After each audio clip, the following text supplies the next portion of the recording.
Well hello everyone, मुझे नहीं पता था कि तुम्हें ये चीज़ पसंद है। सो आज से मैं हर एक वीडियो में यही बोलूँगा।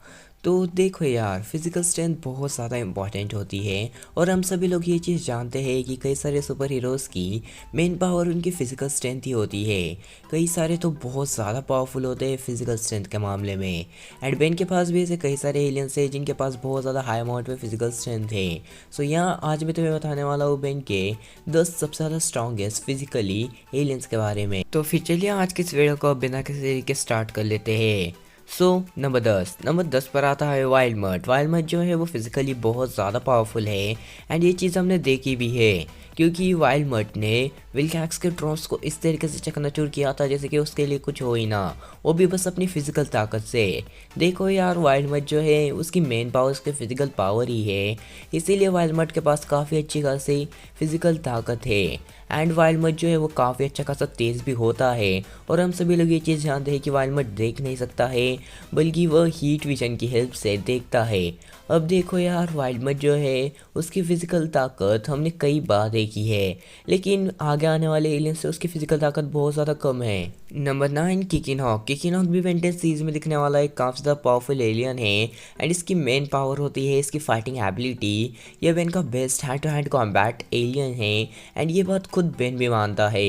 देखो यार, ये हैंड टू हैंड कॉम्बैट के मामले में काफ़ी ज़्यादा अच्छा है, लेकिन इसके पास फिजिकली उतनी ज़्यादा पावर नहीं होती है जितने बेन के बाकी सारे हैंड टू हैंड कॉम्बैट वाले एलियंस के पास है। देखो, जो किकिन हॉक है उसकी फिजिकल ताकत अच्छी खासी होती है, लेकिन आगे आने वाले से इसकी फिजिकल ताकत कम है। एंड किकिन हॉक की जो मेन पावर है वो है किक करने की। देखो यार, किकिन हॉक की टांगों में जितनी ज़्यादा ताकत होती है उतनी ज़्यादा ताकत किकिन हॉक के हैंड्स में नहीं होती है। यानी कि किकिन हॉक जो है वो किक में एकदम ही एक्सपर्ट है एंड उसके नाम में भी तुम थोड़ा सा किक टाइप देख सकते हो। देखो यार, जो किकिन हॉक है वो एक्चुअली में अपनी किक से किसी पत्थर को भी आराम से तोड़ सकता है एंड ये कोई मामूली बात नहीं है। अगर किकिन हॉक के पास ज़्यादा स्ट्रेंथ होती तो यार देखो यार, किकिन हॉक जो है वो बेन का शायद से बेस्ट फाइटिंग एलियन बन सकता था। रीज़न, इसके पास hand to hand combating skills एकदम ही बेहतरीन लेवल पे है एंड अगर इसके पास थोड़ी बहुत फिजिकल स्ट्रेंथ भी आ जाती तो यार ये एकदम ही बेस्ट हो जाता। अगर मैं बात करूं नंबर 8 की, तो नंबर 8 पर आता है डायमंड हेड। डायमंड हेड के पास भी काफ़ी ज़्यादा अच्छी खासी फिजिकल स्ट्रेंथ है एंड अगर तुमने देखा होगा तो द परफेक्ट डे एपिसोड में वहाँ पर डायमंड हेड ने अपने ज़मीन पे से एक हैंड निकाल लिया था एंड एक स्कूल बस को डायरेक्टली कैच कर लिया था। तुम समझ रहे हो ना, एक स्कूल बस को कैच कर लिया था, मतलब स्कूल बस का वजन जो है वो टन्स में होता है एंड यहाँ पर डायमंड हेड ने उसे इतनी इजीली कैच किया था।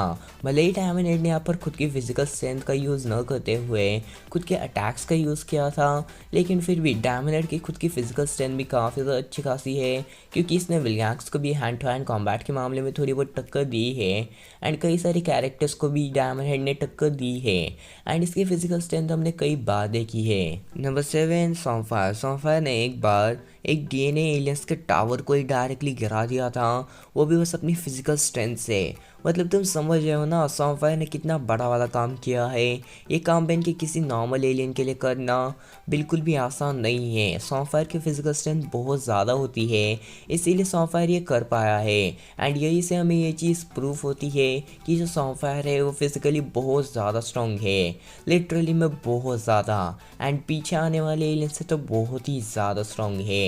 एंड जो सॉन्फायर है उसके पास बस फिजिकल स्ट्रेंथ ही नहीं है, इसके पास बहुत सारे अलग अलग मूव्स भी है, लाइक इसके पास ग्रास मूव्स भी है एंड ये फायरोकाइनेसिस भी कर सकता है। तो तुम समझ ही सकते हो कि आखिरकार जो सॉन्फायर है वो कितना ज़्यादा ताकतवर है एंड मुझे तो नहीं लगता है कि कोई भी सॉन्फायर को इस लिस्ट में देखकर शॉक होगा, क्योंकि यार सॉन्फायर ने इतना बड़ा कारनामा जो कर दिखाया है। तो नंबर 6 पर आता है गैक्स। ये रिबूट सीरीज में दिखने वाला एलियन है एंड जो गैक्स है वो फिजिकली बहुत ज़्यादा स्ट्रांग होता है एंड इसके पीछे का रीज़न है विल गैक्स। हम सभी लोग ये चीज़ जानते हैं कि फिजिकल ताकत में बेन के बहुत कम ही ऐसे एलियंस हैं जो कि विल गैक्स के बराबर ही कर सकते हैं। इनफैक्ट जो ह्यूमंगसॉर जैसा एलियन है वो भी फिजिकल स्ट्रेंथ में विल गैक्स के बराबर ही नहीं कर पाया था एंड 4 आर्म्स भी शायद ही विल गैक्स के बराबर ही कर सकता है फिजिकल स्ट्रेंथ में, क्योंकि फिजिकल स्ट्रेंथ विलगैक्स की बहुत ज़्यादा होती है, लिटरली में बहुत बहुत बहुत ज़्यादा। बस कुछ एलियंस को छोड़कर विलगैक्स की फिजिकल स्ट्रेंथ को कोई भी मुकाबला नहीं दे सकता है। अगर मैं बात करूँ फिजिकल स्ट्रेंथ के बारे में, तो देखो यार, विलगैक्स के पास जितनी फिजिकल स्ट्रेंथ होती है उतनी गैक्स के पास नहीं होती है, क्योंकि गैक्स जो है वो विलगैक्स का एक छोटा सा डीएनए सैंपल है। इसीलिए विलगैक्स के पास जितनी भी पावर होगी वह कंप्लीट पावर गैक्स के पास नहीं होगी, बल्कि उससे थोड़े कम अमाउंट में ही पावर गैक्स के पास होगी। इसीलिए जो विलगैक्स की कंप्लीट पावर है वो गैक्स के पास नहीं है। एंड जो गैक्स है वो फिजिकली उतना पावरफुल नहीं है, मगर हाँ अच्छा खासा पावरफुल है। सीरियसली में ये चट्टानों को अपने हाथों से तोड़ कर रख सकता है। एंड ये पावर कोई आम बात नहीं है। अगर मैं बात करूँ नेक्स्ट एलियन के बारे में, तो नंबर 5 पर आता है रैथ। रैथ की अगर बात की जाए तो ये फिजिकली बहुत ज़्यादा स्ट्रांग है। एंड रैथ फिजिकली स्ट्रांग है, ये चीज़ हमने कई बार देखी है। एंड मुझे नहीं बताने की ज़रूरत है कि आखिरकार रैथ फिजिकली कितना ज़्यादा स्ट्रांग है। इसने एक बार एक काफ़ी बड़ी चट्टान या फिर एक पत्थर के 2 टुकड़े कर दिए थे, वो भी अपने बस शार्प क्लॉथ से। इसने विलियम्स को भी कई बार टक्कर दी है। एंड इस बात में कोई डाउट नहीं है कि रैथ की जो फिजिकल स्ट्रेंथ है वो बहुत ज़्यादा है। एंड वो इस लिस्ट में नंबर 5 पर आना डिजर्व तो करता ही है। Number 4 four arms. Four arms की अगर बात की जाए तो फोर आर्म्स की भी मेन पावर उसकी फिजिकल ताकत ही है। एंड फोर आर्म्स ने कई बार अपनी फिजिकल ताकत को प्रूव कर दिखाया है। मतलब यार, फोर आर्म्स के कई सारे बड़े बड़े कारनामे हैं। एंड मुझे ये चीज़ बताने की ज़रूरत नहीं है कि फोर आर्म्स कितना ज़्यादा फिजिकली ताकतवर हो सकता है। इसने विलियम्स को भी एक बार काफ़ी अच्छी खासी टक्कर दी है। एंड फोर आर्म्स ने तो कई बार अपनी फिजिकल ताकत को प्रूव कर दिखाया है। इनफैक्ट इसने एक फीमेल टेटामेंट को भी हराया है। एंड माना जाता है कि जो फीमेल टेटामेंट है वो एक्चुअली में मेल टेटामेंट से ज़्यादा स्ट्रांग होती है, लेकिन फिर भी इसने हराया है। अगर मैं बात करूँ नंबर 3 की, तो नंबर 3 पर आता है ह्यूमंगोसॉर। अब डेफिनेटली ह्यूमंगोसॉर फोर आर्म से फिजिकली ज़्यादा ताकतवर है। अब देखो यार, कंपैरिजन बस फिजिकली ही नहीं होता है, कई सारी चीज़ों में कंपैरिजन होता है। इसीलिए मैं ये नहीं कहना चाहता हूँ कि ह्यूमंगोसॉर ज़्यादा ताकतवर है, मैं बस ये कह रहा हूँ कि फिजिकली ह्यूमंगोसॉर ज़्यादा ताकतवर है। फिजिकल ताकत ह्यूमंगोसॉर में कूट कूट कर भरी हुई है। एंड इस बात से तुम भी एग्री करोगे, क्योंकि यार इसने एक बार तो एक ब्रिज को अपने कंधे पर उठा लिया था। देखो, इसकी जो ताकत है फिजिकल बहुत ज़्यादा होती है। मतलब तुम इमेजिन भी नहीं कर सकते हो, शायद से इतनी ज़्यादा इसके पास फिजिकल स्ट्रेंथ होगी। प्लस ये अपने हाइट को 12 फीट से लेकर 60 फीट तक इंक्रीज़ कर सकता है। लेकिन हाँ, इसकी फिजिकल स्ट्रेंथ यहाँ पर इंक्रीज़ नहीं होती है, बस ये जायंट हो जाता है। Number 2 Atomics. अगर तुम भी मेरी तरह अल्टीमेट ह्यूमंगोसॉर को फिजिकली बहुत ज़्यादा स्ट्रांग समझते थे, तो तुम भी यहाँ पर बहुत ज़्यादा शॉक हुए होंगे, क्योंकि लिटरली में एटॉमिक्स ने अल्टीमेट ह्यूमंगोसॉर को फिजिकली ओवर पावर्ड कर दिया था।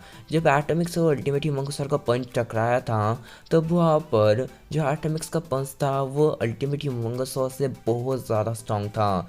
इसीलिए तो अल्टीमेट ह्यूमंगोसॉर वहाँ पर पीछे ढकेला गया था। एंड अल्टीमेट ह्यूमंगोसॉर को ही नहीं, एटॉमिक्स ने अल्टीमेट स्पाइडर मंकी को भी ओवर पावर्ड कर दिया था। देखो, जो एटॉमिक्स के उसकी फिजिकल स्ट्रेंथ बाकी सारे एलियन से बहुत ज़्यादा है। मतलब यार, तुम इमेजिन भी नहीं कर सकते हो कि कितनी ज़्यादा होगी।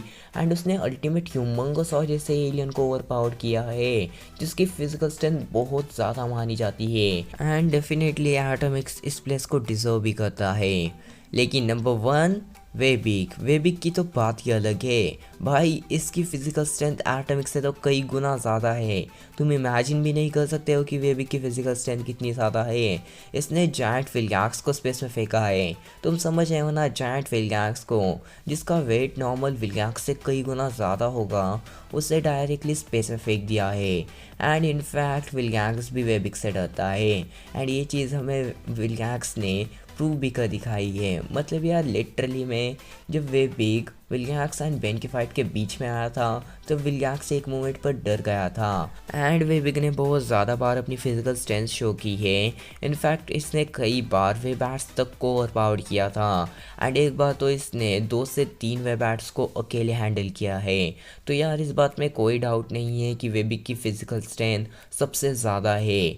लेकिन हाँ, एलियन एक्स से ज़्यादा नहीं। एलियन एक्स इस लिस्ट में नंबर 1 पर हो सकता था, लेकिन मैंने यहाँ पर एलियन एक्स को नहीं लिया, क्योंकि एलियन एक्स हर लिस्ट में नंबर 1 पर ही होता है।